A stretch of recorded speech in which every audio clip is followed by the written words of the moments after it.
So if you could come in and take your seats, I'm going to call the annual town meeting to order at 7 p.m. And this is a continuation from yesterday evening of the annual town meeting. I will repeat a couple of things this evening that some of you already heard, so bear with me. First, this town meeting shall be governed by Massachusetts general laws, by the bylaws of the town of Wareham, Robert's Rules of Order, and town meeting time to the extent they conform to the conditions of the town, and my rulings. I just want to reiterate where people should be sitting. There's invisible people, but down on my lower left here is where people who are not registered to vote in Wareham should sit. And then over in the front to the right are our Town of Wareham department heads, and then all the other sections are for Town of Wareham voters. The other thing as well is that this particular card is the flavor of the evening. This is your voting card. If you don't have one, you need to go back and check in with the teller, the folks at the desk to get one. If we go to a hand count, you have to have this card to raise. If you don't have this card to raise, your vote will not be counted. By tradition, debate will be limited to 5 minutes for the petitioner to speak and 2 minutes for all subsequent speakers. I would ask that if you wish to speak, we have 2 microphones up here, sort of in this central area. Just come up to one of them, and I will recognize you in the order in which you are standing there. When you do speak, please state your name before you begin speaking. And again, I'd like to state, though we seem to be doing this fairly successfully, that I would ask that you treat all speakers with the respect and courtesy that you would expect for yourself. So no catcalling, etc., muttering at people who are speaking. You will get a turn to speak if you wish to. We're here to debate the issues before the town meeting. We're a deliberative legislative body, and I would also ask that we not personally attack each other. And I know that we can do this. I say this every time, but I think I've mostly been confirmed to be correct, that this does show Wareham in its best light. Under our charter, we're required to reach each of the articles in the annual town meeting and the special by way of lottery, which is the reason that they don't necessarily appear in the order which you have them in the Finance Committee report. And once again, the document that you should all have, the Finance Committee report, is basically what we're keying off of. If you look at that document under the article heading, it will have the actual warrant article. It will have a brief explanation. It will have the recommendations of the Board of Selectmen and the Select Board, I apologize, and the Finance Committee. So that is where we're at, and I will ask for the first article. We have Article 16, which is a citizen's petition. And are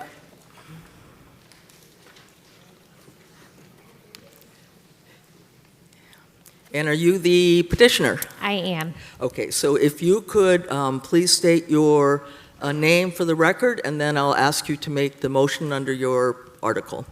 My name is Jessica Bell. I live in Onset, and I move to approve the rodenticide banning. I actually have a PowerPoint that I sent to FinCom as well. We could.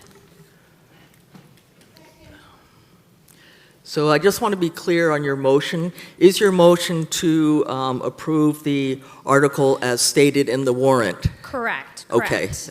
And is there a second on that motion? Okay. Motion made and seconded. Before we get to your, and I'll give you time to present your article, may I have the report and recommendation of the Select Board? Select Board recommends no action 500. May I have the report and recommendation of the Finance Committee? Finance Committee recommends no action 600.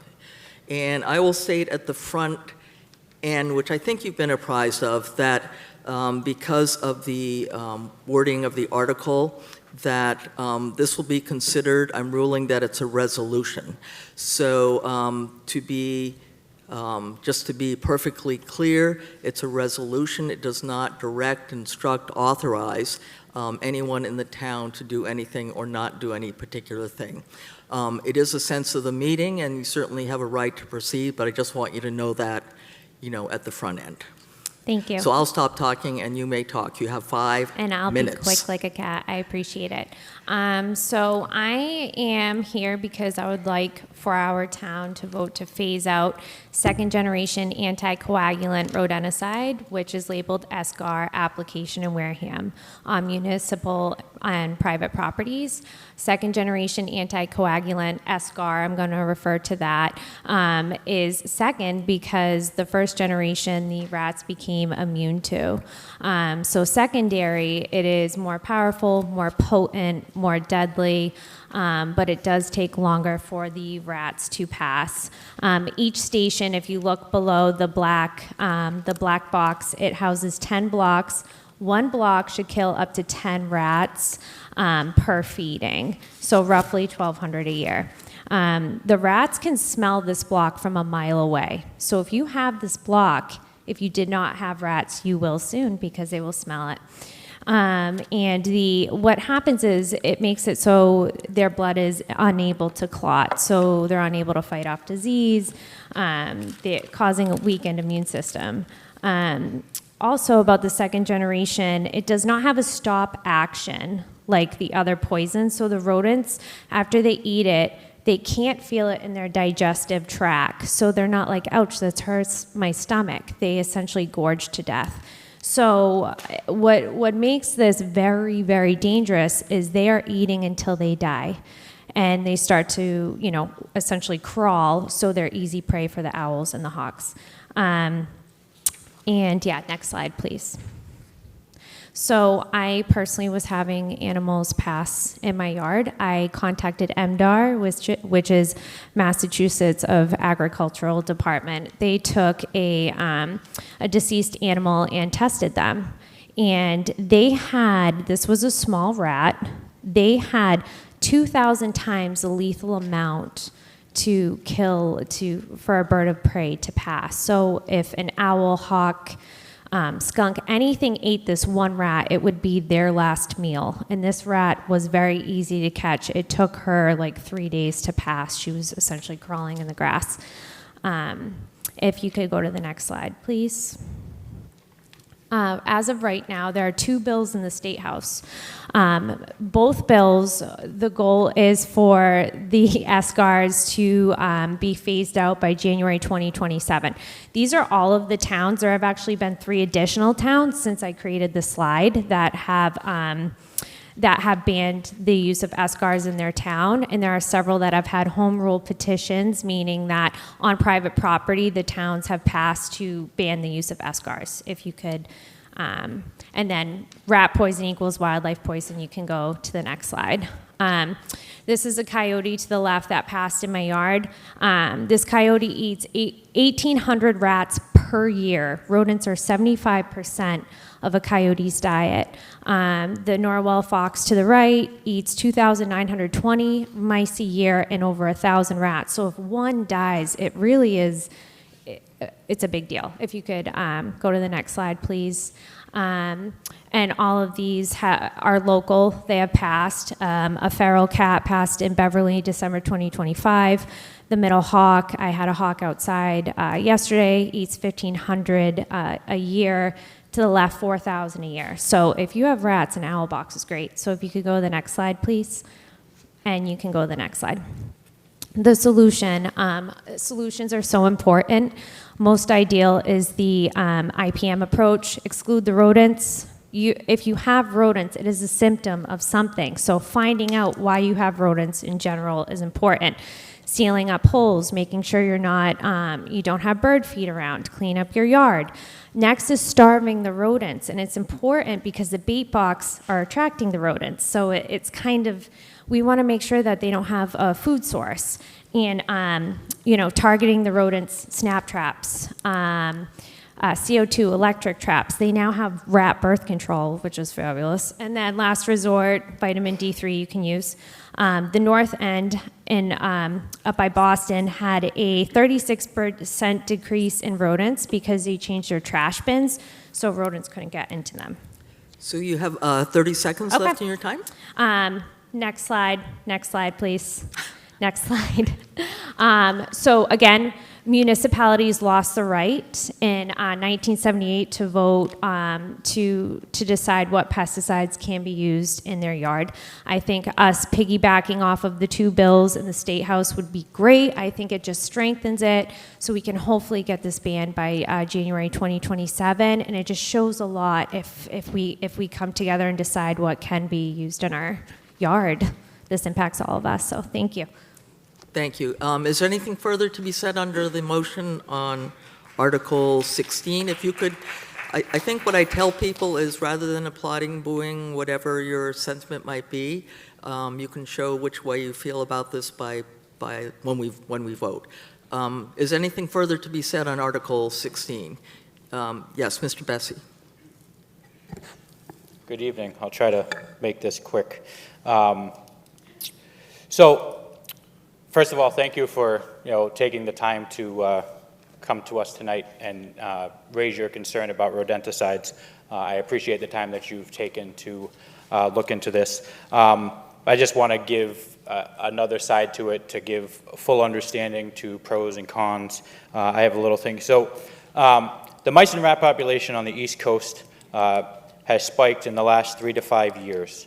The conservative numbers cite 20 to 35% increase in residential neighborhoods, while the city of Boston reported 110% increase in the last decade. Reports and images of sick and dead birds of prey like owls and hawks, they shouldn't be ignored, but as scary and visceral as these images are, stories of elderly folks' properties overrun with mice and rats. In recent news, stories like Gene Hackman and his wife from contracting the hantavirus from exposure to rodent feces in their home are also quite scary.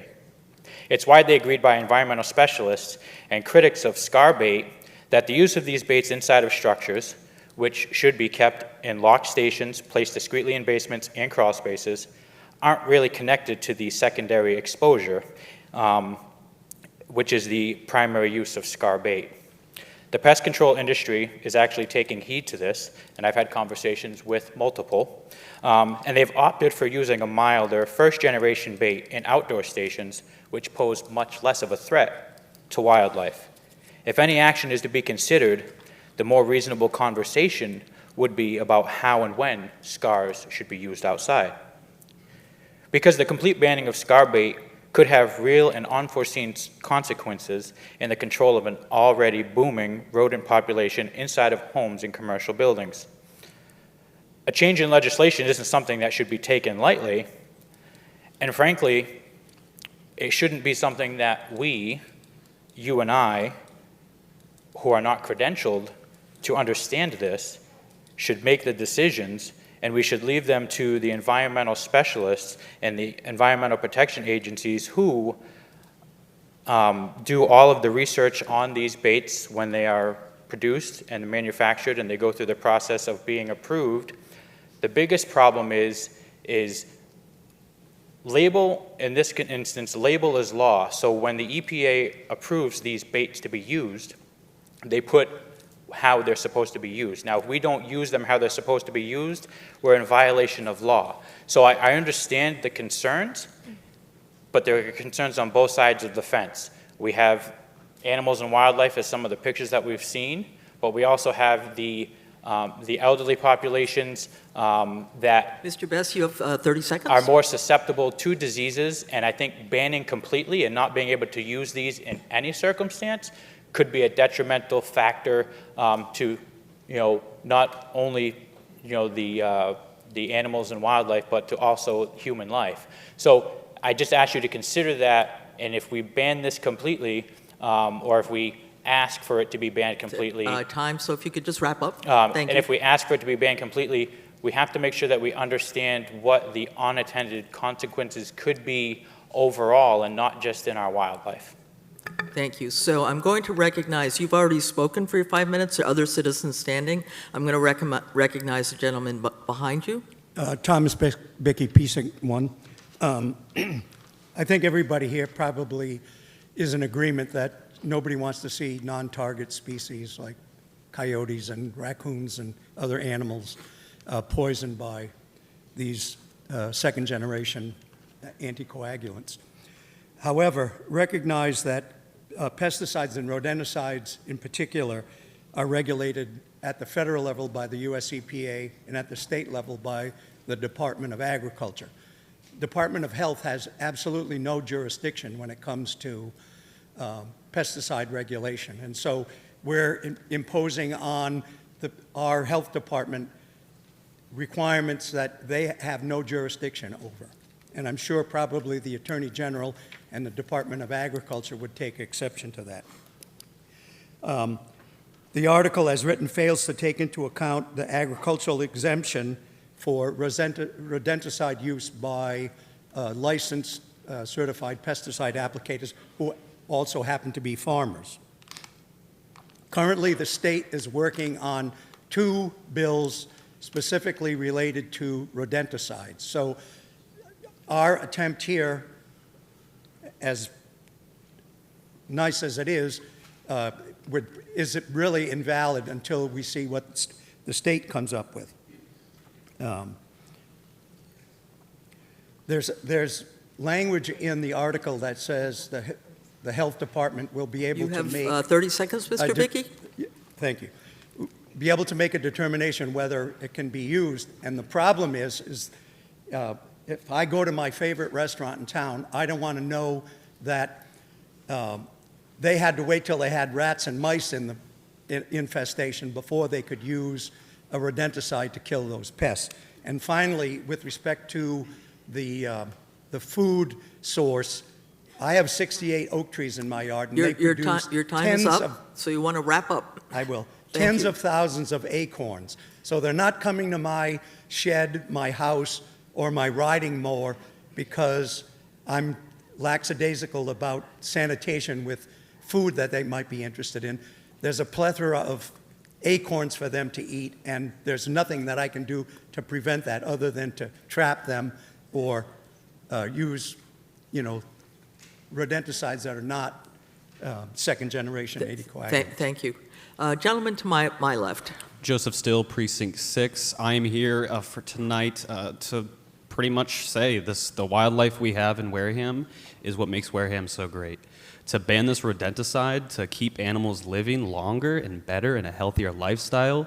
To Mr. Bessie's point about the education part of this, if we do have bills on the state floor, we should be looking at that and looking at our town and seeing how we can limit this rodenticide use. Again, I am full support behind this, and I hope the public agrees with it as well. Thank you. Thank you. And there's a gentleman behind you. Did you wish to speak, or were you? Yeah, hey, how's it going? Mohammed Marzouk, I'm in Onset. So whether this thing passes or not, I think the whole gist behind this is to just, let everybody know exactly what's going on. The beautiful thing about people is we have a choice as to what to do and not to do. Yesterday, $1.2 million project got passed for essentially a wildlife reserve. And you would think, a progressive town like Wareham would be pushing into that direction. So all I have to say is, we have a choice here, and I hope everybody makes the right one. Thank you. Miss Hayes, you have the floor. Annie Hayes, I want to thank you for seeing something that really hurts your heart and researching it and coming and having a solution to this through education and appealing to the whole town to understand what's going on. I think that's wonderful, and I wish more people would do that. And I want to say, excuse me? Oh, I thought somebody said something. No, I want to not say me. that, what? Go ahead, not me. I want to say that our society is replete with toxins that take years and years and years to come to light, and then they're still on the shelf for more years and years with promises that 3 years later they will be banned and taken off. And we've gotten to the point that we're dealing with the smallest amounts of materials that are entering our bodies and are damaging our bodies, our kids' bodies, every bit of life on this planet. And if we don't do more of what these young people are doing, we're going to just have such an obvious epidemic, like with PFAS, that we'll wish the hell that we had listened much earlier. Thank you. Thank you. And lady to my right. Hi, McKenna Fitzgerald, Great Neck Road. I would just like to ask if I could give my time for someone who doesn't live in the town but has a indigenous perspective and has been doing work with rodenticides. So the person that you're asking to speak is not a Wareham voter, is that Yeah. correct? And if you could state again, what was the reason that, and you are, but what was the reason that you were asking this gentleman to speak? He provides an indigenous perspective on the topic, and he's been working on work with hawks and rodenticides. I'm going to allow that. He's going to speak, though. It's not a tag team thing. So, but you have the same limitation of the 2 minutes. I'm going to give you the courtesy of the floor. Thank you. My name is Casey Howell. I'm a resident and voter out of Halifax, Massachusetts, but I work in Wareham and out of Wareham, and I'm planning on moving here very soon. I am, and like she said, an indigenous person from Massachusetts. I'm from the Massachusetts Nation as well as the Saponi Nation down in Virginia. I'm currently working at a state level with other indigenous people and some other non-indigenous people on the issue of rodenticides. And again, we're trying to bring it to a state level to bring as much awareness as we can about what, as indigenous people, we're seeing in the effects of this, not just on the, animal populations and the environment, but us as well.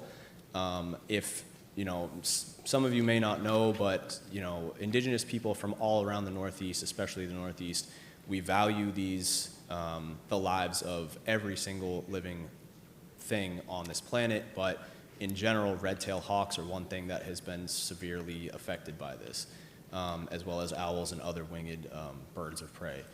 Another thing is other rodents that we have in the area, may it be beavers or muskrats, anything like that, they get directly affected by these things because of the food chain. This is not something that is unknown to, I hope, any of you as a fact.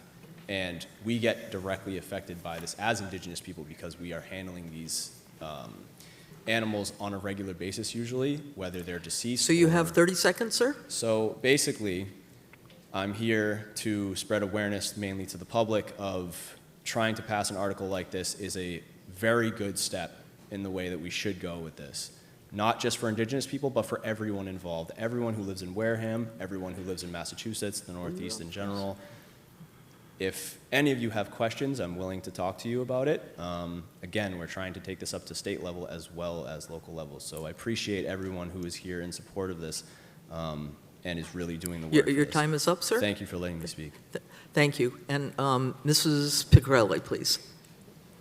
Hello, Andrea Piccarelli, Davis Lane.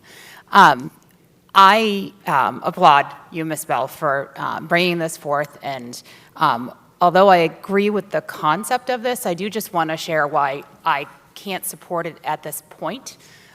So as the selectman mentioned, this is a very broadly written request that would ban the use throughout the entire town. We are a town that depends on our seasonal restaurants. We have several food manufacturers, croutons, chocolate factory. On the border to us is Covanta, which is now called ReWorld. I actually worked there for a very long time.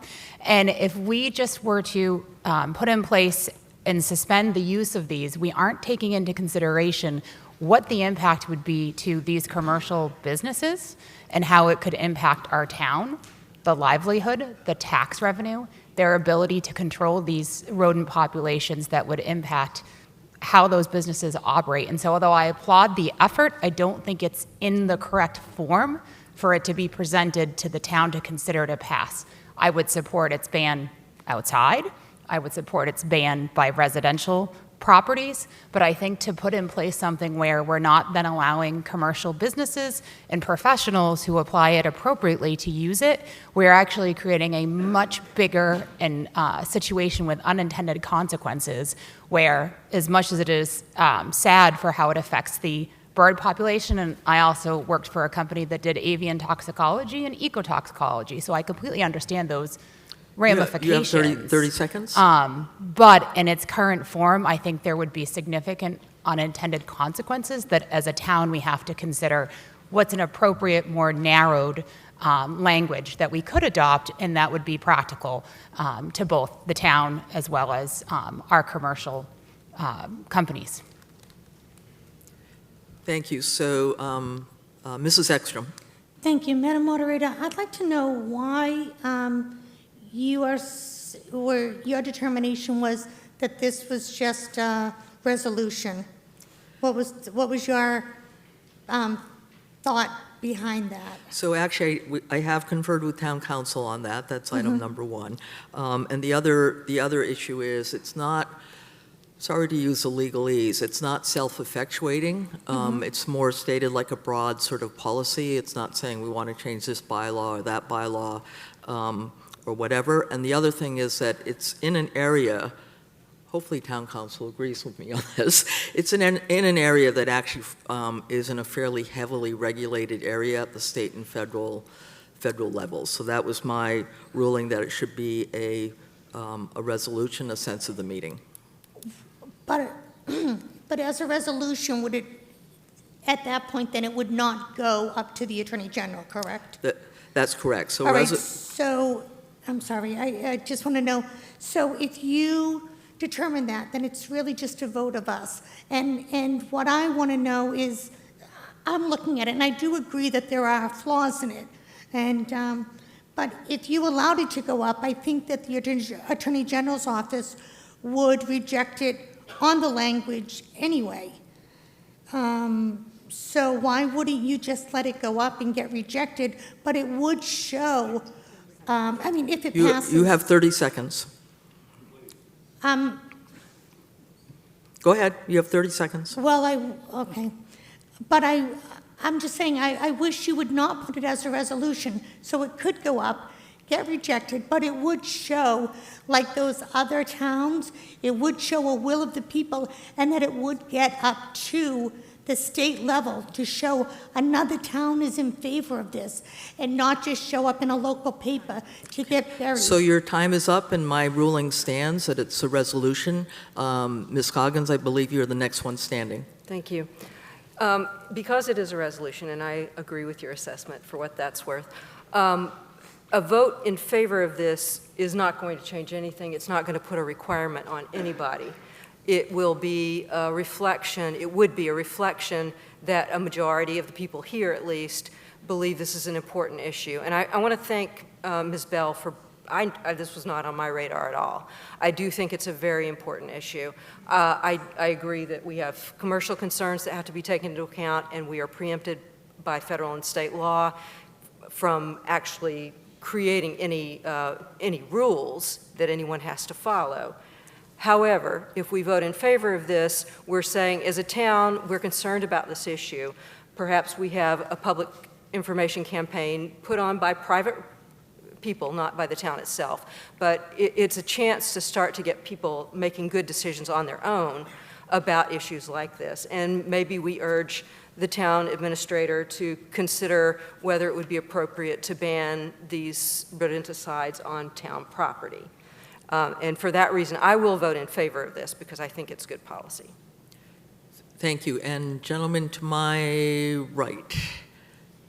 That's you with the orange cap. Thank you. Hi, everybody. My name is Tyler Porter, 88 Choctaw Drive. I would urge everybody to support this. I used to work in ecotox. All these chemicals break down into things, and it takes years for them to really break down into anything salvageable. I also want to remind the town, when I was a child growing up in Wareham, that we had to do the osprey, bring back the ospreys. I want you to consider what's going to happen in the next years if we're going to have to bring back the red-tailed hawk because too many have been poisoned. Thank you. Thank you. Mr. Titlebaum. Yes, thank you. Peter Titlebaum, Precinct 3. Through you to the proponent, I would like to ask, have you taken a look at what Europe does on this same issue with these same pesticides, if I may?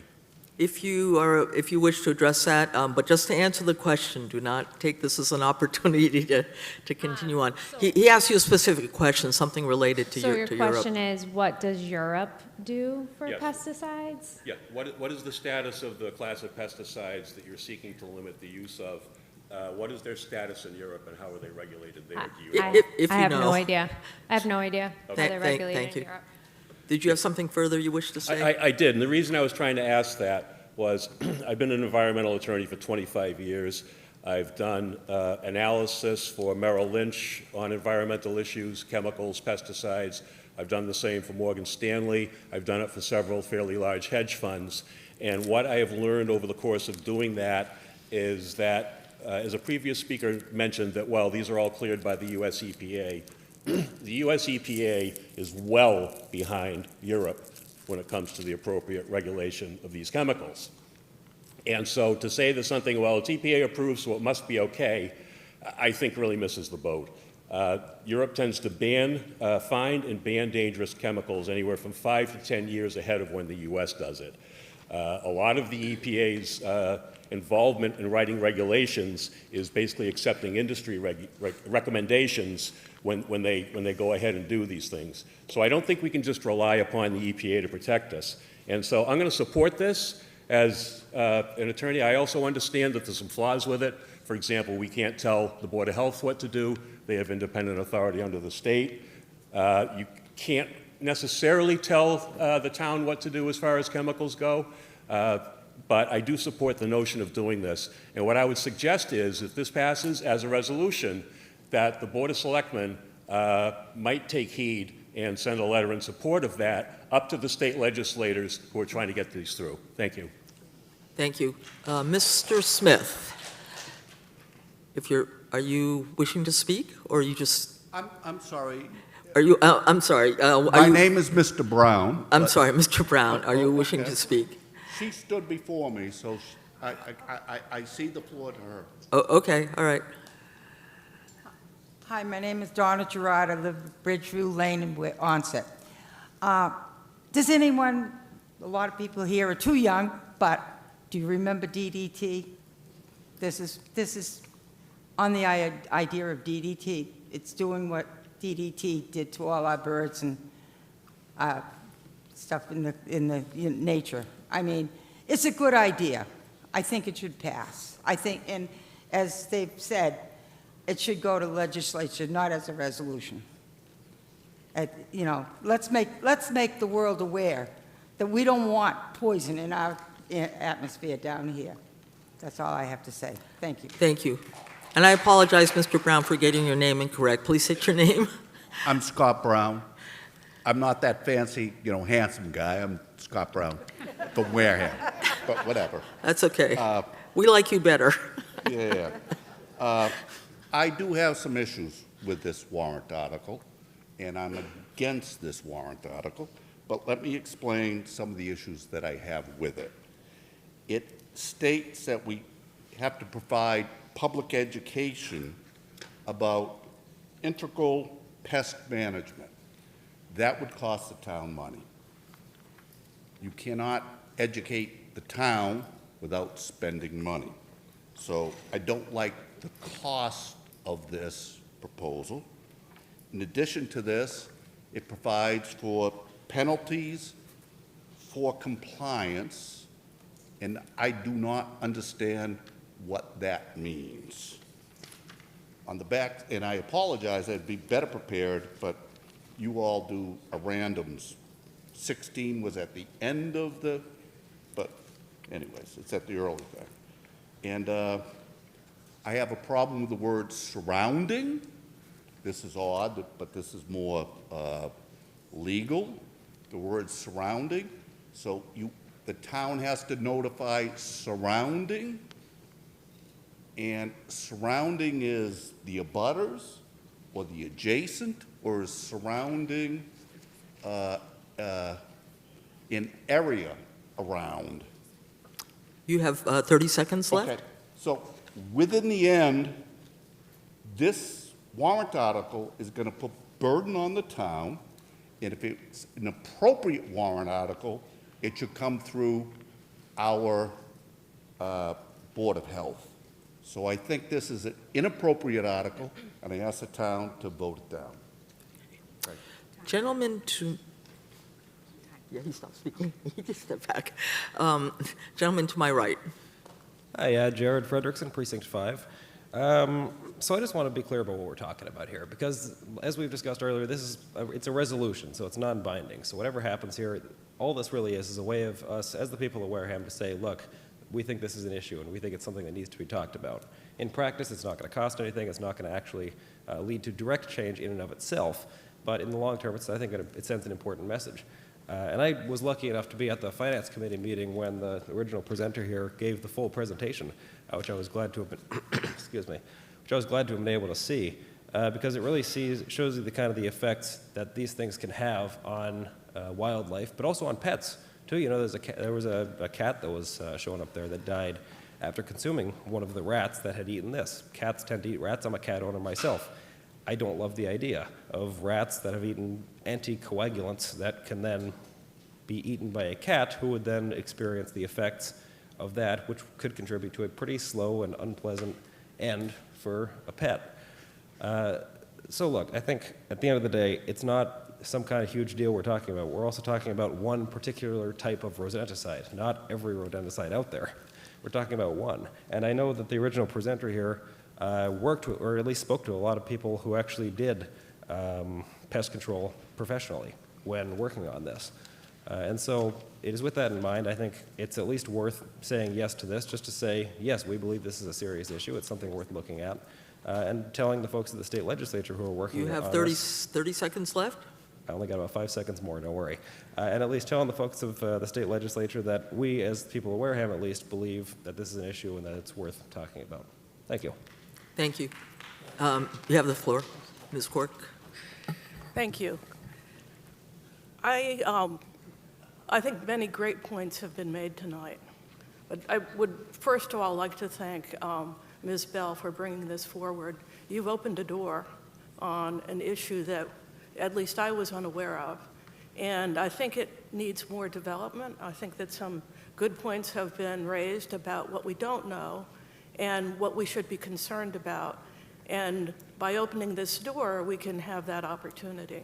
I would also like to reiterate the point that Mr. Teitelbaum made, which is that what we find as regulated in this country is often years behind what is regulated in other countries. And so for us to take comfort in the fact that EPA does or does not regulate something is only the beginning of the story. And so I hope through this process and through the process that the state and hopefully federal EPA will go through, we'll find out the real and full story about what we should know in order to use these materials, these rodenticides, not, or use them responsibly. So, and just have to say this, and I apologize for saying it in advance because I sound like a geezer even to myself. I've never seen so many young people here, and I'm really grateful that this is what has brought people here. Thank you. Thank you. Yes, speaker to my right. Kevin Costa, Precinct 1. I don't have a question. I just want to say, after listening to these young people, I have hope. Thank you. Is there anyone who has not spoken yet wish to speak on Article 16? Seeing no one else standing, we'll go to the motion under Article 16, which is I move to approve as printed in the Finance Committee report. Again, it's a resolution. That's my ruling. All those in favor, please signify by stating aye. Aye. Any opposed, please signify by stating nay. Nay. It passes by a voice vote majority.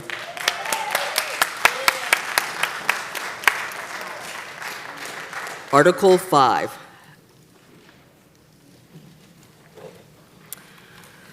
I move that the town vote to approve as printed in the Finance Committee report. Is there a second on Article 5?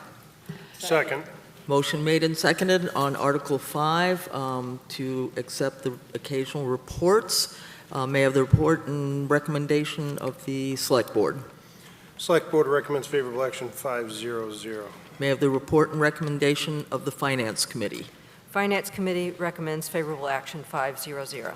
So what we will do is, I don't see anyone standing to speak on this, so we'll go to a vote on this. If there are anyone that wishes to give reports, that would be after we take the vote to accept the reports, that would be the time to do so. All those in favor on the motion under Article 5, please signify by stating aye. Aye. Any opposed, please signify by stating nay. Nay. It passes by a voice vote majority. Did you want to? Are there any reports from the boards and committees? Mr. Slavin. Thank you. I'd like to thank everybody for taking time to come out to town meeting. Very quickly, slightly off subject, I'd like to thank town council. I went to him several years ago because of quorum issues, and I brought up the idea of a zero quorum. I thought everybody was a little crazy. We put it together, and we have a zero quorum. So the budget which is coming before us, if we didn't have this, we couldn't pass the budget. Thank you, Mr. Bowen. This committee is made up of 7 members: town administrator, town treasurer, member of the planning board. If I might just interrupt you, others may not be aware that you're talking about the capital planning committee. Is that correct? I apologize. I thought you had already said that. Go ahead. Member of the finance committee, and 3 at-large citizens. This is a legislative committee tasked with providing constant update of a 5-year plan of qualified capital items. The committee meets with all town departments to review their requested capital items each year. When replacing any equipment, they have to fill out a form explaining the reason for replacement and the disposal of the existing equipment. If there is an alternative option, the committee will recommend that option. The town administrator will have the final say on what is brought forward for town meeting to vote on. The committee has no say on what is brought forward.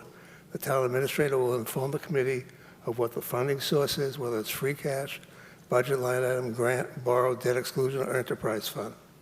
The 5-year plan is available at any time. You'll find it on the town website under the committee's header, then click on Capital Planning Committee, and there will be a link to the latest plan. There are several items that are considered extraordinary: the new police station, your water pollution control, infrastructure program, and facility. These items will most likely end up as what we would call a debt exclusion because of the dollar amount. One of them is at least $60 million, and unfortunately, with the state rules and stuff coming down, water pollution control facility is going to be under the gun between the next 5 to 20 years of anywhere from $500 million to $1 billion. Thank you. Are there any further reports of any boards or committees of the town? Seeing no one else standing, we've already voted to accept the report.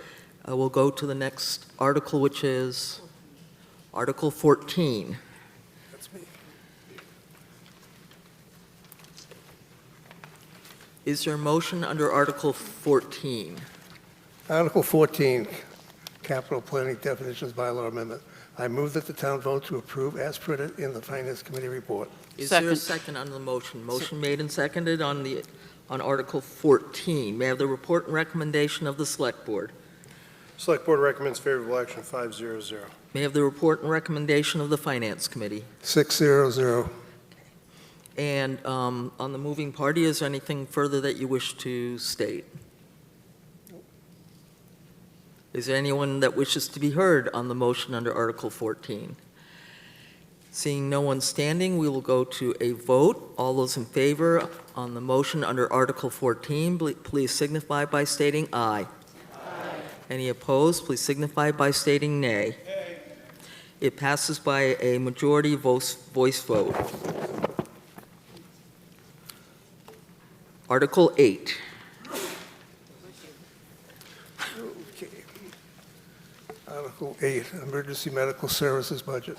I move that the town vote to approve the amount of $1,573,000 to the Emergency Medical Services Salary and Wages account, $320,550 to the EMS General Expense account, and further to authorize a sum of money in estimated receipts of the Emergency Medical Services account to be used to offset the appropriation in accordance with Mass General Law, Chapter 44, Section 53E.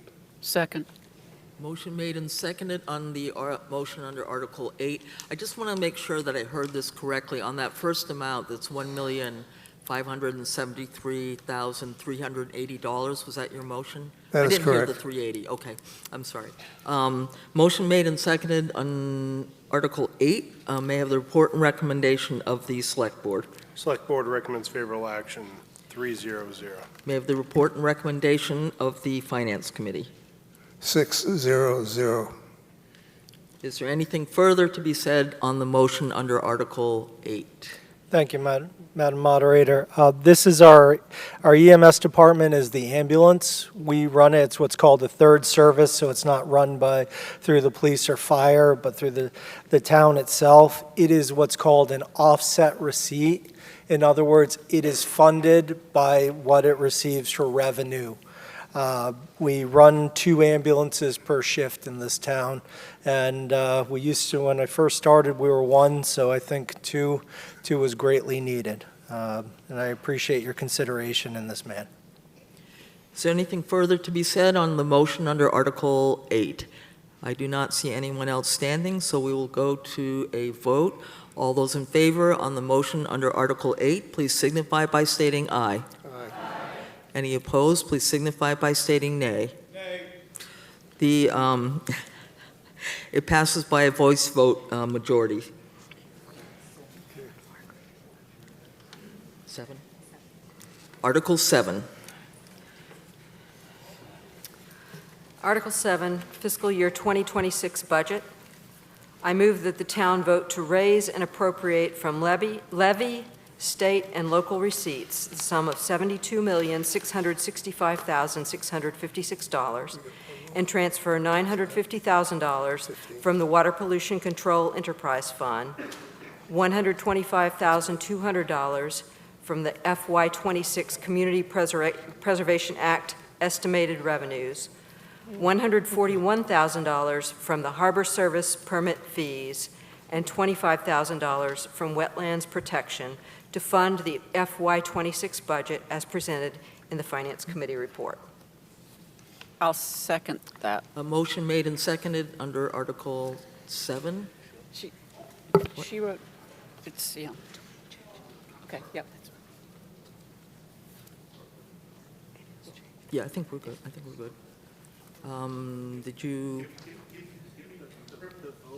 You still need to. Yeah, right. So motion made and seconded under Article 7. May I have the vote and recommendation of the Select Board? Can I ask a question, please? No, I need to get these reports first before we proceed to that. The Community Preservation Act, I'm concerned about how does that move into the budget? So we will get, I think your question will be answered, but I do need to, as part of our procedure here, get the report and recommendation of the Select Board first. Select Board recommends favorable action, 300. May I have the report and recommendation of the Finance Committee? Finance Committee recommends favorable action, 600. And I'm going to recognize the Town Administrator on the motion on Article 7. Thank you. And I beg your indulgence for a moment. I just want to take a moment to let you all know that after 31 plus years, our Finance Director, John Foster, has let us know he will be retiring. John has held many hats in this town, starting off as the Director of Assessing, Treasurer Collector, Finance Director, and was acting town administrator, so my boss for a little while. So through good and bad, John's always been there for this town. He's helped make this the financial success that's been going on. We appreciate everything he's done. Thank you, John. If we could give him a round of applause, I really appreciate it.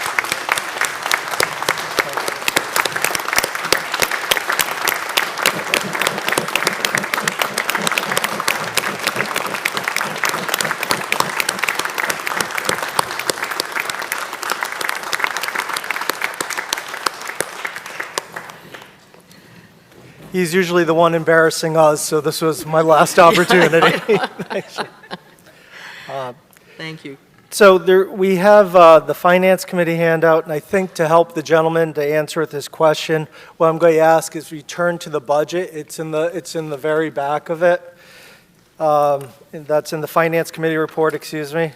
The Town Administration handout, we've got a couple charts, which are always nice, but let's go through this document. Does everybody have this in the back? So it's in the appendix to your Finance Committee report. At the back. So I'll run through the revenue, and as part of that, we'll get to it in order. When you start off, what you're doing to get to this year's levy base is you take the prior year real estate taxes, the 2.5 authorized. That's your Proposition 2.5. You're in the yellow column for a second. That's your Proposition 2.5. Proposition 2.5 is not on the taxes on your personal home. It's on the actual levy base of the town. Then what you have is your new growth. That's, if there's new condos, new homes, any sort of new buildings that have come online that you can pick up. So you take those three numbers together, and then if you go to the column, the FY26 revenue estimates, that's where you get that $50 million number.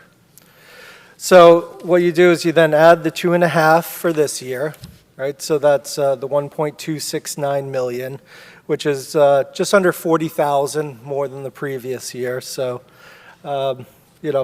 it is what it is on that. New growth, working with the Director of Assessing, we try and estimate what we've seen for building permits, what's coming along. And then the debt exclusion, that's just an in and out for the cost for the new elementary school. You raise whatever the debt is on there. Now we're going to the part that's, as probably if you were able to read the handout, we had a little bit of difficulty this year. School aid actually came in negative. While the Chapter 70 aid, they're estimating, the governor's budget estimated $75 per pupil, so it's roughly 2,200 pupils. That gives you the $166,500 in new revenue. Unfortunately, the charter school aid declined, so our new school aid for the year was negative 80,000 and change. So obviously not something that we look forward to. The legislature's budget was a little bit better, but I'll give you the final on that at the end. But usually what we try and do is, since we have to set the budget at a certain time, you use the numbers you have. The state aid, the rest of it, unrestricted general government, veterans benefits, which is actually a reimbursement for the town for the benefits that we pay out, and then the exemptions for veterans, blind, surviving spouses, et cetera.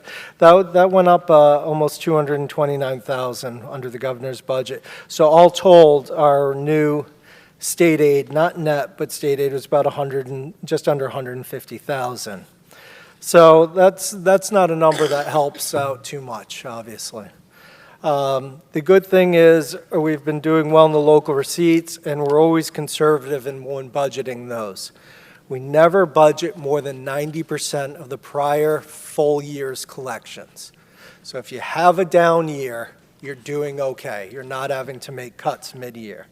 So you'll see that what we actually collected in FY24 versus what we're budgeting for 26 at the $9 million. And these are pretty self-explanatory when you go down through them. So we had a little bit of a jump in that category. That's where we were able to make up the difference from the state aid. That was over $900,000. Now, going to the available funds, where the gentleman's question was, you'll see what the stabilization fund, we're not using any stabilization fund or free cash. We have the harbor service permits is going to pay for the debt you'll see later on for the new boat. So you'll see that in the debt line. And then the community preservation, that is actually the debt on the Little Harbor Golf Course. So Little Harbor Golf Course, we use community preservation funds and borrowed for that. So that's why we're not bringing that into a budget, but we're actually paying for the debt within there. So we've incorporated that into the budget. Then you have the enterprise fund, direct, indirect. The actual breakdown of that is in the administration handout, which we can go over when you do the water pollution control facility budget. So all told, this budget's is approximately just under $2.9 million, or $85 million, a little over $85 million. So I think the best way to move forward is now, and I apologize to bring it to multiple documents, is to go to the administration handout on page 2. This gives you sort of the full breakdown of where everything is. So we've gone over the revenue. If you go over to the expenses, you'll see our big drivers this year are the, and you want to, I think it's, go to page 4, cost drivers. Obviously, it's the school department it's our biggest budget, so a 4% increase to them is, it's a large amount of money, but it's still only a 4% increase. Benefits, Plymouth County retirement, we had about a 6% increase until we're fully funded in that, which is probably about 2030, but that keeps on, like many places, getting pushed back. You're going to probably look at about an 8% increase annually on that. So that's a substantial amount of money. Also, our health insurance, like every other place, has gone up. We're part of the Mayflower Municipal Health Group. It went up 6.75%. That is higher than we've experienced over the past few years, but MIA, which is the Massachusetts Interlocal Insurance Agency, for their call them subscribers, went up 14.8%. Other places were double digits as well. So the Mayflower Health Group has been very good to us and continues to be a good investment for the town. Public safety, that is the police department, that's inspections. That's obviously, when you're looking at community, you're trying to put your money into education, public safety, into municipal maintenance, and that's what we've done. Intergovernmental, that is where you see the state assessments. So our state, even though our state aid was only about $149,000, our state assessments went up over $400,000. And so, that's where we're in a negative state aid situation, where we'll go over in the, if you all take a look at that, that's on page 7, but we'll hit that in a moment. General government, because of some of the things that have happened with retirements or restructured departments, small 1.88%. Upper Cape Cod Tech, that is really based on the amount of students going there. So this is a good year for us to have that down a little bit. There's a few less students. Municipal maintenance and street lights, snow and ice, all the town buildings, all the streets, all the cemeteries, basically everything done through Public Works outside of sewer is under this line. Debt service, slight decline as we're fully funding now the middle school roof project outside of the excluded debt and debt being paid by either community preservation or the or the waterways for the boat. This is our big number, the middle school one, so we appreciate getting that done. And then human resources, which, believe it or not, is not the human resources department. That's more in line with the library and such, and culture and recreation. These are really the drivers for the budget. So page 6 gives you an idea of the overlay of the dollar, and doesn't print out the best when it's not in color, but you can see where, as overlaid on that, kind of where your money goes. I think this is a great way to look at it. You see it from the education and the employee benefits, public safety, intergovernmental, again, what the Commonwealth is charging us back, then general government, Upper Cape Cod Tech, public works, and then the smaller one, we've got health and human services, culture. Then finally, this is the one I was talking about before. Our state aid runs about 24 to 25% of our entire revenue. Since 2013, when we had 12.6 million, and today we have 13.2 million, we've only increased 654,000 over those almost 13 years. So, that's one of the tough things that we face. We'd had a nice pickup over the last few years, but we're seeing a decline. So, that's why a lot of times we get pushback for what's considered conservative budgeting, and that is, these are the reasons why we do it, so that if there is a downtime, we are able to weather it. We try and predict these on a 5-year cycle. So, welcome. Any questions, and then we can vote. Well, I'm going to go through do my Yeah, thing. sorry. All right. So what we do, or what I'm going to do, if you look at, and Mr. Sullivan, you can correct me if I'm pointing them in the wrong direction, there's an Appendix B, FY26 budget. It starts at page 50. It's the back of the Finance Committee report. And page 1 of that is the information that Mr. Sullivan just went over in terms of revenues. What I'm going to do is read the various department sections of the proposed budget. If there's anyone that wishes to speak on any particular department budget, just simply signify by stating hold, and then when I'm done reading all the department categories, we'll go back to the ones on which there was a hold, and the person that asked for the hold can speak at that time. So FY26 proposed budget, town meetings, selectmen, town administrator, finance committee, reserve fund,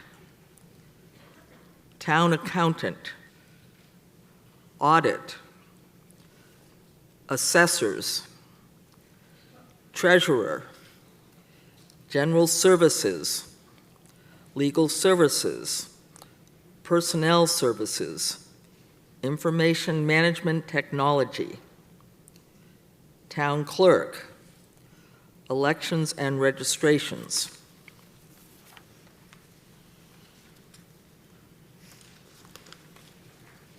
Planning and community development. Is a sick bonus a separate thing? Yes. Okay. Sick bonus wages. Police. Emergency management. Inspectional services. Division of Natural Resources. Municipal maintenance and public buildings.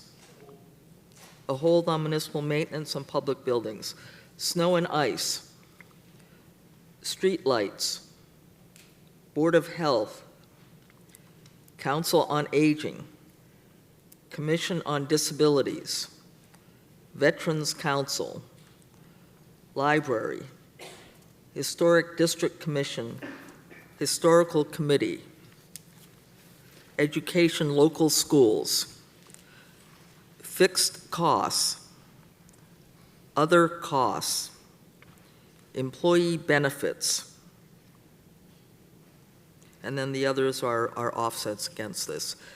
So I heard a hold on municipal maintenance and public buildings. Is there someone that wishes to speak on that?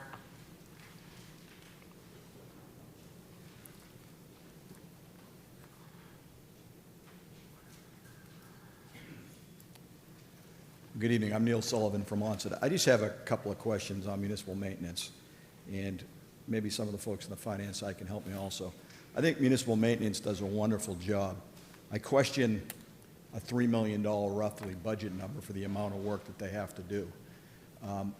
Our roads and our infrastructure are in terrible shape, and it's simply a result of lack of funding.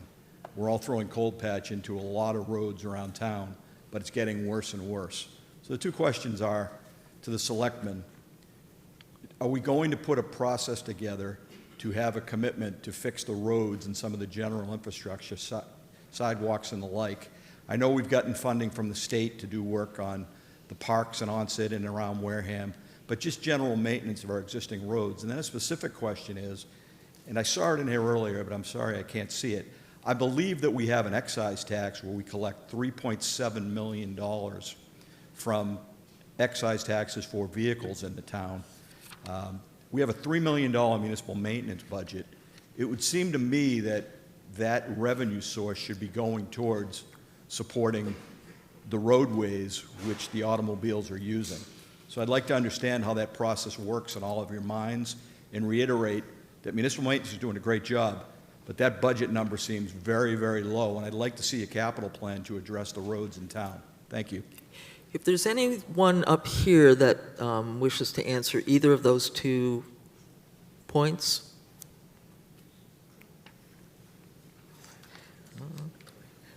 Yeah. Sir, the Select Board is not in charge of day-to-day affairs, as you know. So that answer is probably to come from Mr. Sullivan, who's in charge of the department and is in charge of the budget. So I'm not trying to dodge the question. I'm just would ask that you ask him. Thank you. Neil, no relation, Sullivan. Neil.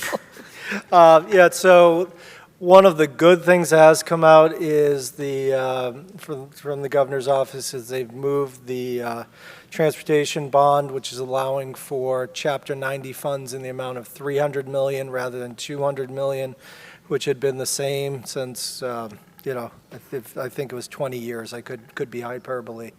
So that's bringing them about an extra 380,000. So that's putting us at about 1.1 to 1.2 million for just roads. Well, it's not just roads. You can use it for sidewalks and things like that on top of this budget. So that's what we use for a lot of them. One of the issues we do have in Onset specifically is the aging infrastructure underneath it, that is the water lines and even the sewer lines. I don't know if you remember when we redid West Boulevard down South Boulevard, looked gorgeous for about 3 hours till the water main started blowing underneath them, and that wasn't even a full, that was just an overlay, and it wasn't a full reclame. So one of the things we're looking into is we want to try and work together, and because before we do that, that aging infrastructure needs to be redone, and I swear some of it's 100 years old, So when we try and find the areas. One of the ones we're concentrating on is North Water Street, but to do that, we need to fix the wall because we need to fix the drainage in there. So a lot of these things do come up. I get the calls, I speak to people, and I understand their frustration. So it sounds like I'm giving you excuses. I'm just trying to give you a heads up as to why some areas we're going through or not. You would have to basically, I think we'd have to create some sort of either receipts reserve for appropriation or some other sort of funding mechanism to capture that excise tax to put it in other than a local receipt. I don't know I'm sure that's been done. I don't think it's rocket science. I haven't seen it before, but that's what we'd have to do, is basically take it out of the general fund budget and then vote where it would be put into, let's say it'd be a receipts reserve for appropriation for roads and sidewalk. But if you're taking that money out for just roads and sidewalks, you are taking about 3.7 million that we'd have to try and figure out where to make up revenue-wise or make cuts from other places. So that it's not just a take out, and that's because I know you're talking about maybe fully funding the department overall with that, or just streets. Why don't you, Yeah. so we have it on the record. Sorry, and I don't mean to ask you questions. I'm just. Did I ask my question? I was here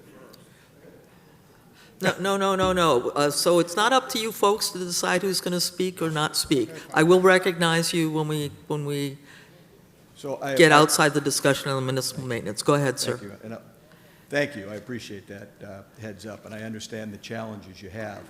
I look at a capital plan that we need to put in place to fix the roads. I've heard what you've said. Is there a long-term plan with some financing behind it to address the issues that are underpinning the road so we can get to it? As far as the excise tax is concerned, I consider that a user fee.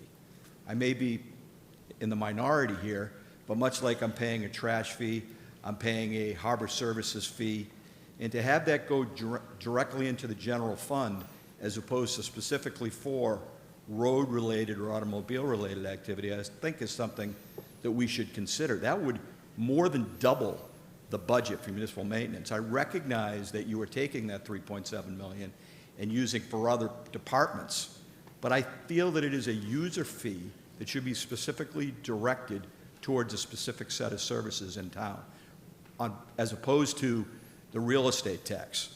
We have a lot of individual fees in this town that go for specific services. I think this should be one of them, or at least something I would like to hear people speak to. Thank you. Okay. Thank you. Yeah. And to respond, I have not put that together. Most of our, outside the borrowing for like the roof, most of our capital is what you call, it's almost pay as you go. That's truly what we're doing. I think that's when we speak to the, to any of the, like the bond agency or something, that's what we talk about with our capital, so. And thank you for the clarification. I would just ask everyone, the selectmen too, should we consider this an excise type of fee, or should this go into the general overall budget of the town? The specific fee of $3.7 million for automobile and trailer excise taxes. And no one would be happier than Mr. Menard. He loves getting things done, so. So. And I'd like to hear a response if I could. Thank you. It would be through me if you're asking what, it's something that I haven't considered. It sounds like I'm blowing you off if I say I'll look into it. I'm not. I just don't have the big, robust answer for you. Well, so we're not going to, I think that he answered your question, that it's something that. Not to push it aside, we can contact, you and I can always talk. Thank you. And Mrs. Corbett? This is just semi-related to a question I've had in my mind for a long time, and you may have somewhat answered it, Mr. Sullivan, but is there a priority list of roads to be tackled? Is there? Mr. Menard has the list that he goes through. If it's sometimes they change as something breaks up underneath it, but. So Mr. Menard is the Director of Municipal Maintenance. Go ahead, you have the floor. Yep, thanks.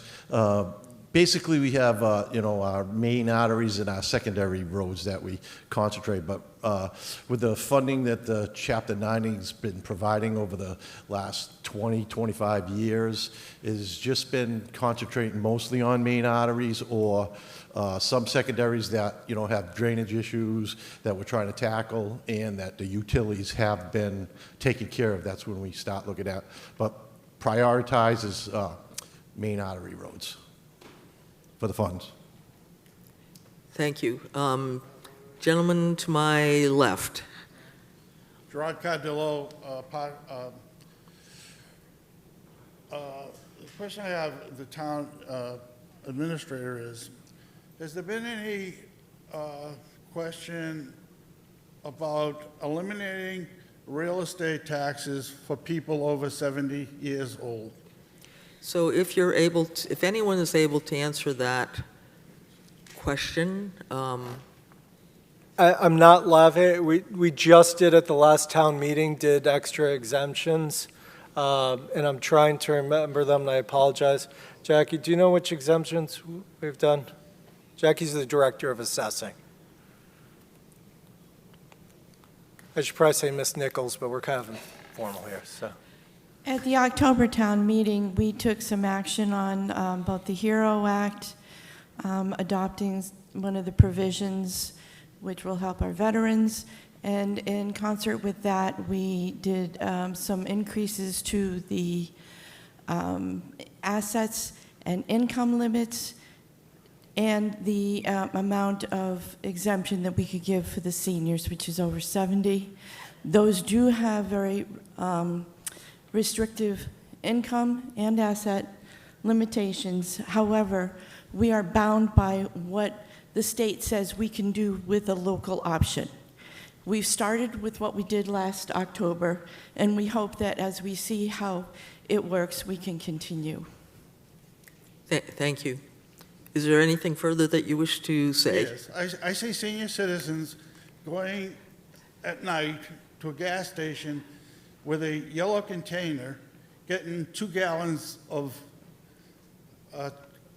diesel fuel so they can heat their house for the next day. Something should be done with that. And that we should not, senior citizens, my children have been out of school for 40 years. We should not be paying for education after a certain age. Thank you. Mrs. Hayes. Annie Hayes. I have thought for every single day that I live here, I think, that we really need a town arborist. You drive down all of the streets of town, and the invasives are pulling apart the old trees. They're snapping off the tops of the young trees. And the economic as well as the physical health of the town, I think, is so related to the health of our trees, as we are having forests taken out by solar and by housing development projects.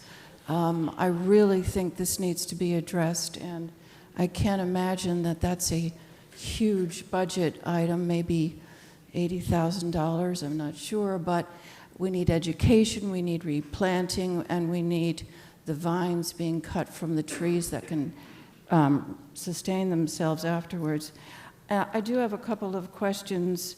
I don't know if that generates a response, that inquiry about an arborist, why we don't have one, perhaps? I would say what you just spoke about, we have, what, about 180 miles worth of road? We already have crews out there. That's why we have the boom truck we cut down. We have sidearm cutters. We do those activities. A certified arborist that's going to come and, I don't know, are you talking about give a couple little prunings on it? I'm not trying to be, I'm trying to figure out what else that person would do versus what we're currently doing to trim back trees, do things like that. Well, I see trees dying on all the streets. And I think I'm sure you've seen the vines that are just really doing a number on our trees. Yeah. So I would like that to be considered. I also looked up the position of an arborist in the town years ago, and I think I saw under municipal maintenance, I'm not sure if that's what you're talking about, that the You have 30 seconds. Municipal maintenance is in charge of removing dead limbs. That's not resuscitating trees or replanting trees. Thank you. Thank you. Gentleman to my right. Tyler Porter, Choctaw Drive. I would like to remind the town, especially when I was in this very building going to school, we didn't have heat some days. We didn't have cool enough classrooms. I believe the education budget is extremely important to the future of this town. Thank you. Thank you. Is there anything further to be said on? Madam Moderator, are we still on municipal maintenance or are Well, we finished? yes, so I think, is there anyone else that wishes to speak on the municipal maintenance line Yes. item? So, Mr. Slavin. Again, good evening. Municipal maintenance is a misnomer, basically, these days. The state, which is the Chapter 90 funds, is what we get every year based on the number of, not private, but public roads only. Unfortunately, for the last 15 years, it's been $200 million. I currently serve on the Mass Municipal Association Legislative Committee on transportation and on sewer, water, etc. It took us 4 years to finally get the state to increase it to $300 million. The average municipality is 5 years behind doing road work. The reason is, even though you have that $3.7 million you talk about, the cost under the current rules by the state and the federal government is not only do you have to do the road, you have to do sidewalk, you have to do stormwater maintenance and stormwater, etc. The current cost for 1 mile of road is over $1 million. We try and do the best we can with cold patch. Cold patch is very difficult. We bought a hot patch machine. We basically have to do the main roads first for safety reasons, and we go to the second one. That $3.7 million doesn't even begin to cover the actual expense of what has to be done. Chapter 90 has always been a separate piece that doesn't show up under municipal maintenance, just so you understand. Thank you. Thank you. Is there anything further to be said on the municipal maintenance portion of the budget? Seeing no one else standing, we'll go to a vote on the motion on the budget. If we could get that put back up on the screen, that would be great.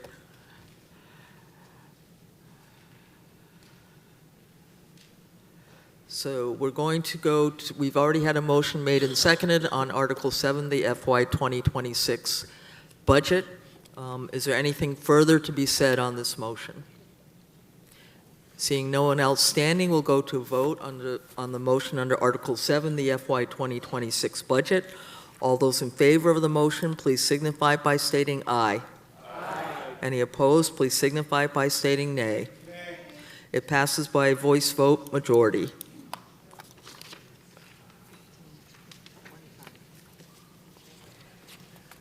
Article 15. Article 15, Capital Plan Composition Charter Amendment. I move that the town vote to petition the legislature for special legislation that would alter the charter as provided in the Finance Committee report. Second. Motion made and seconded on Article 15.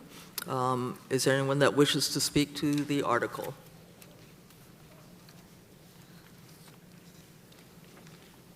Were you, oh, you're leaving, okay. I wasn't sure if you were coming down to speak. Seeing no one standing, we'll go to a vote on the motion under Article 15, Capital Planning Composition Charter Amendment. I guess I need the vote and recommendation of the Select Board first. Select Board recommends favorable action 5-0-0. And the vote and recommendation of the Finance Committee. 6-0-0. All those in favor of the motion under Article 15, please signify by stating aye. Aye. Any opposed, please signify by stating nay. Nay. It passes by a voice vote majority. That's the last one, right? No, we have 12. Oh, we have 12, okay. Article 10. Article 10, WPCF Enterprise Fund. I move that the town vote to appropriate $7,202,411 from the Water Pollution Control Facility enterprise revenues and $1,134,683 WPCF betterment revenue, betterment reserves to defray WPCF direct costs, and that $950,000 as appropriated under Article 7 of the Spring 2025 Annual Town Meeting be used for WPCF indirect cost to fund the total fiscal year 2026 operation cost of the Water Pollution Control Facility Enterprise Fund. Is there a second on Second. the motion? Second. Motion made and seconded on the motion under Article 10. May I have the vote and recommendation of the Select Board? Select Board recommends favorable action 300. May I have the vote and recommendation of the Finance Committee? Finance Committee recommends favorable action 600. Is there anyone that wishes to speak to the article? Thank you, Madam Moderator. If you turn to page 9 of the administration handout, let's start going through the Water Pollution Control Facility budget. This is, as we said, an enterprise fund, which means that it's supposed to be fully self-sufficient, pays for through user fees and other things, and the and then the costs that are covered by the town are paid back, which is what we talked about before. So the first part, the ratepayer revenue, that's the EDU, the equalized dwelling unit. So how you get to that is the number of equalized dwelling units times what their cost per EDU is. And the cost per EDU is $743. This budget does not increase the EDU cost. These other ones, septage, grease revenue, Bourne IMA is we actually have an intermunicipal agreement with Bourne. We accept some of their flow and treat it. I believe it's up to 200,000 gallons. And that's what they pay right now through the IMA to us. Betterment's committed, Betterment's reserved. That's the debt for the bettered projects that are still out there. And then you'll see the revenue reduction. Those are the direct, indirect costs that the town does on behalf, plus paying for employee benefits, the insurances, et cetera. So that brings you down to what the total revenue is after those internal charges. Then the operations and maintenance, which is between 10 and 11. And then you'll see here the betterment debt and the betterment debt long-term interest that actually which match up to the betterment's committed and reserved. So that's an in and an out. And then you've got the short-term interest for any borrowing projects that they are doing now, such as, the treatment plant upgrades, things such as that. So the total expenses are $8,192,885. Thank you. Is there anything further to be said on the motion under Article 10? Seeing no one else standing, we will go to a vote on the motion under Article 10. All those in favor, please signify by stating aye. Aye. Any opposed, please signify by stating nay. It passes by a voice vote majority.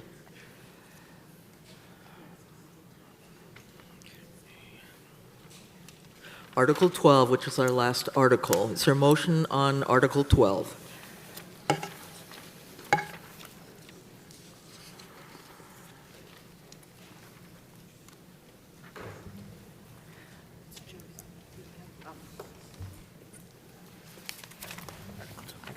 I move that the town vote to transfer $79,080 from McKinney-Vento funds to the transportation revolving account. Is there a second? Motion made and seconded on Article 12. May I have the vote and recommendation of the Select Board? Select Board recommends favorable action 500. May I have the report and recommendation of the Finance Committee? Finance Committee recommends favorable action 600. Is there anyone that wishes to speak to the article?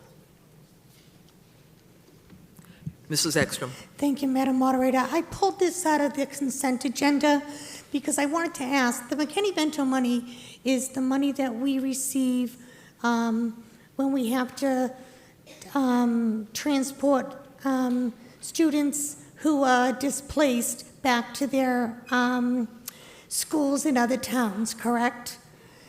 And where does that money come from initially? If anyone is able to answer that question. I would have to, we have the transportation revolving account or the non-net account from the general fund budget as to which portion the school pays from, it Oh, so can be it's from the school? It is from- Because I was going to say, I know that the town pays for transportation Right. of the school department, and I didn't know why the school department was getting the money back for transportation if the towns if the town was paying for the school's transportation. Yeah, I get the linkage. When you see the school, when we budget it, you show that we have the school number, net, and then non-net's the transportation. Is what they do. Right, and that's where we're paying it out. Okay, great, then I have no problem with it. Thank you very much. Thank you. Is there anything further to be said on the motion under Article 12? Seeing no one else standing, we'll go to a vote on the motion under Article 12. All those in favor, please signify by stating aye. Any opposed, please signify by stating nay. It passes by a voice vote majority. That is the last article on Motion to adjourn. Second. What? No, I don't want a motion to adjourn. So that's the last article on this annual town meeting warrant. I'll entertain a motion to dissolve the annual town meeting. Second. Then motion made and seconded to dissolve the annual town meeting. I thank you all for coming this evening and the evening before. Thank you very much. The meeting is dissolved.